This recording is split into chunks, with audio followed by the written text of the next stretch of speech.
sa paix divine et sur tous ceux qui vont à lui quand vient le doute. Fidèlement, je veux le suivre, je veux marcher dans ses sentiers. Il est la main qui me délivre de la folie de mes projets.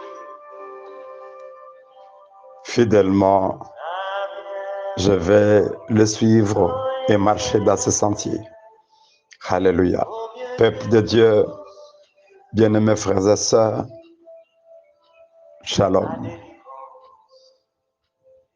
L'enseignement biblique de ce matin est tiré de deux textes,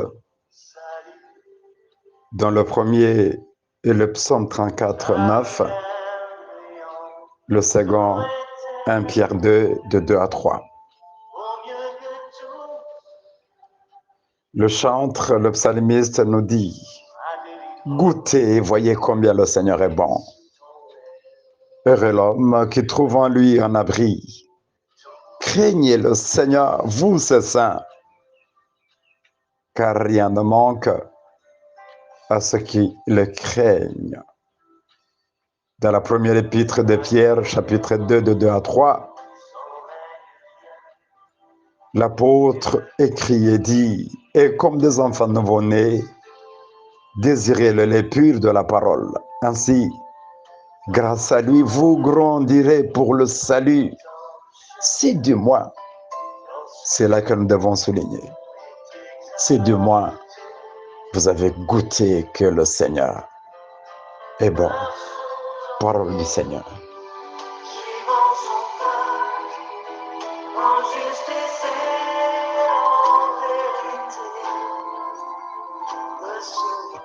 Oui, depuis le début de ce mois, nous sommes en train d'étudier le thème qui tourne autour de la soif pour Dieu. Et ce matin, nous allons ensemble développer un petit sous-thème: éprouver et constater la bonté de Dieu. Éprouver et constater la bonté de Dieu. Le psalmiste emploie 3 verbes à l'impératif dont il est quasi important de comprendre le sens afin de permettre chacun d'éprouver, de constater la bonté de Dieu. Ces verbes sont goûter, voyez et craignez. Goûter, voyez, craignez. C'est à l'impératif, c'est un ordre. Alors, que devons-nous retenir de l'impératif goûter? Frères et sœurs dans le Seigneur,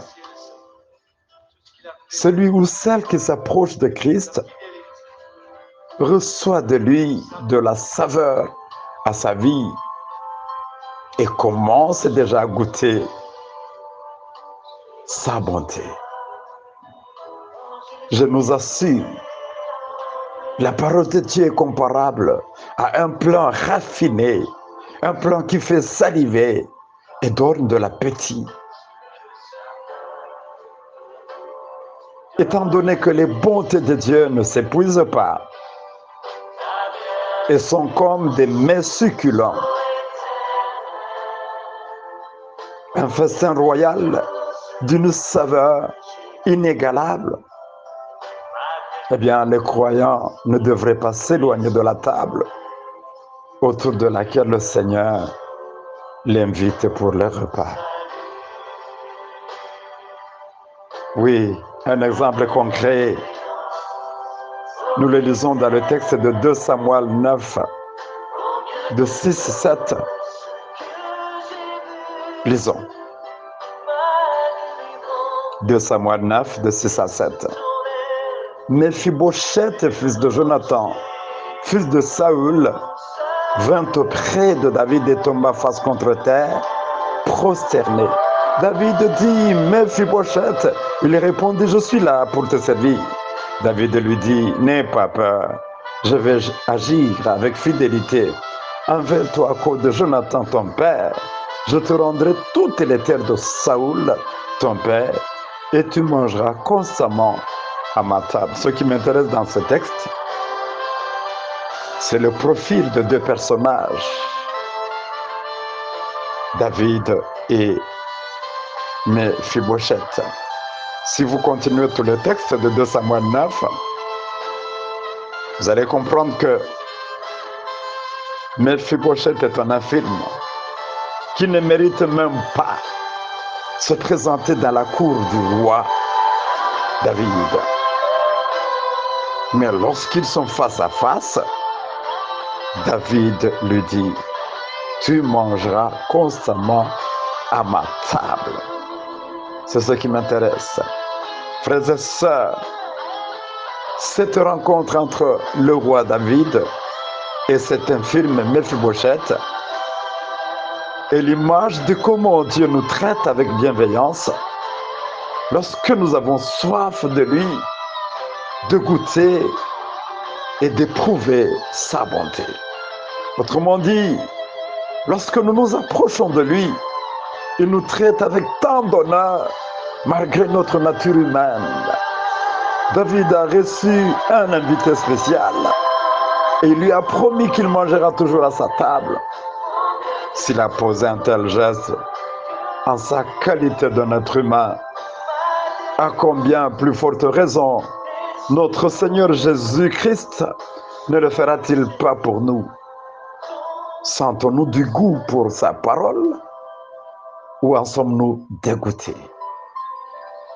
Savourer ou goûter combien le Seigneur est bon consiste à placer notre foi en Dieu et à expérimenter personnellement sa bonté. Passons au second impératif. Ce premier impératif, goûter, est suivi d'un second, voyez. Ici, je comprends qu'en goûtant les bontés de Dieu, nous sommes emportés par le Saint-Esprit et automatiquement nos regards sont fixés au consommateur de notre foi, ce qui nous attire à faire confiance en lui devant n'importe quelle situation, agréable ou désagréable. Mais ce second impératif, voyez, est complété par un troisième, craignez. Nous avons lu à la fin du texte de Psaume 34, 9, craignez le Seigneur, vous, c'est saint. C'est important. Les saints dont il est question sont ceux qui font partie du peuple de Dieu. Alors, face à la toute-puissance de Dieu, à sa majesté et à sa sainteté, le saint est appelé à faire preuve de crainte et de respect. Ce qui voudrait dire craindre le Seigneur et démontrer, lorsque nous manifestons à l'Éternel notre reconnaissance, lorsque nous nous focalisons sur sa volonté, mais aussi lorsque nous évitons la vie du péché. En somme, je précise que ces trois impératifs sont étroitement liés. Sans l'un, les deux autres demeurent incomplets. Et le croyant ne cherchera pas le Seigneur avec crainte, c'est-à-dire avec une révérence qui s'exprime par l'obéissance. Si les trois pierres de la cuisine africaine qui soutiennent la marmite, l'une manque, les deux qui restent ne peuvent pas remplir leur fonction. Il en est de même pour le chrétien dont ces trois impératifs ne représentent rien dans sa vie, ou pour le chrétien qui peut c'est choisir un impératif et laisser les deux autres, ou prendre deux et laisser un. Alors, quelles leçons pouvons-nous tirer de cette petite étude? Frères et sœurs dans le Seigneur, celui ou celle qui est assoiffé de Dieu doit premièrement être toujours à la source de Dieu avec un cœur non troué, mais qui retient l'eau. Autrement dit, il doit être toujours à la source pour goûter, voir et craindre.